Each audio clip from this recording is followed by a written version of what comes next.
سیاسی اختلافات کے باوجود پی ٹی آئی سمیت تمام جماعتیں سی پیک کے لیے یکجا۔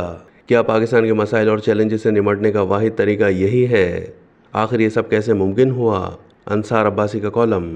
انصار عباسی لکھتے ہیں کہ ہماری سیاسی جماعتوں کا کردار عمومی طور پر مایوس کن رہتا ہے۔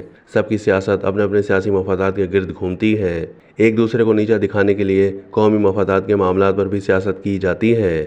پچھلے 1-2 سال سے تحریک انصاف کی طرف سے تو اپنے سیاسی مفادات کے لیے پاکستان کی معیشت کو نشانہ بنانے سے بھی گریز نہیں کیا گیا، جو انتہائی افسوسناک بات ہے۔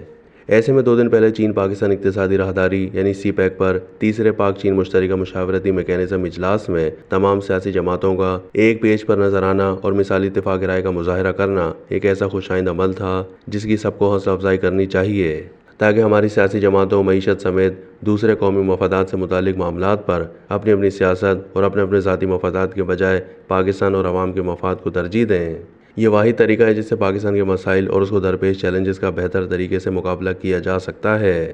جنگ میں شائع ہونے والی خبر کے مطابق سی پیک سے متعلقہ اس اہم اجلاس میں تحریک انصاف سمیت تمام سیاسی جماعتوں کے رہنماؤں نے ہر طرح کے مذموم عزائم کو ناکام بناتے ہوئے پاکستان اور چین کے درمیان 2 طرفہ تعلقات کو مزید مضبوط بنانے کے لیے اپنے غیر متزلزل عزم کا اعادہ کیا۔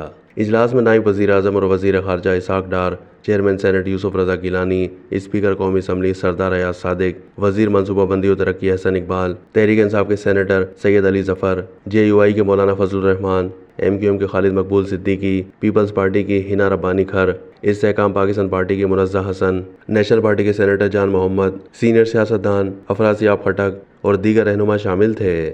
چینی وزیر لیو جیان چاؤ نے خطاب کرتے ہوئے کہا کہ ترقی کے لیے اندرونی استحکام ضروری ہے، سرمایہ کاری کے لیے سیکیورٹی صورتحال بہتر، اداروں اور سیاسی جماعتوں کو مل کر چلنا ہوگا۔ فضل الرحمان نے کہا سی پیک پر پاکستان میں قومی اتفاق رائے پایا جاتا ہے، پاک چین دوستی ہمارے باہمی اختلافات سے بالا تر ہے۔ سینیٹر علی ظفر نے کہا منصوبوں میں تیزی لانے کی ضرورت ہے۔ وزیر منصوبہ بندی احسن اقبال نے کہا کہ سیاسی اختلافات کے باوجود تمام سیاسی جماعتیں چین اور سی پیک کے حوالے سے متفق ہیں اور اپ گریڈ شدہ ورژن کو مضبوط بنانے کے لیے پرعزم ہیں۔ پاکستان چائنا انسٹی ٹیوٹ کے چیئرمین مشاہد حسین سید نے سی پیک 2 کو آگے لے جانے کے لیے سیاسی جماعتوں کے عزم کا اعادہ کیا۔ انہوں نے جعلی خبروں جن کا مقصد سی پیک اور پاک چین تعلقات کو نقصان پہنچانا ہے، اس کے سدباب کے لیے ریپڈ ریسپانس انفارمیشن سسٹم کے قیام کی تجویز بھی پیش کی۔ گویا جس بھی سیاسی رہنما نے اس اجلاس میں بات کی وہ مثبت تھی۔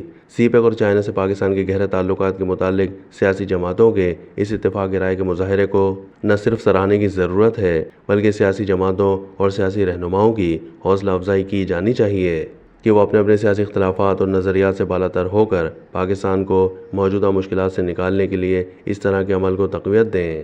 اس سے پاکستان کی سیاست کی عزت ہوگی، سیاستدانوں کے متعلق عوام میں پایا جانے والا منفی تاثر دور ہوگا۔ حکومت چاہے کسی کی بھی ہو، اگر سیاسی رہنما قومی مفاد سے متعلق معاملات پر اتحاد کا مظاہرہ کریں گے تو اس کا سیاسی فائدہ سب کو ہوگا۔ اگر ایک دوسرے سے لڑتے رہیں گے اور اس لڑائی میں قومی مفاد کے معاملے پر بھی سیاست کرتے رہیں گے تو پھر نقصان پاکستان اور عوام کے ساتھ ساتھ سب سیاستدانوں اور ان کی سیاست کا بھی ہوگا۔ فائدے کی سیاست وہ ہے جو پاکستان اور عوام کو فائدہ دے، ورنہ کسی کے ہاتھ کچھ نہیں آئے گا۔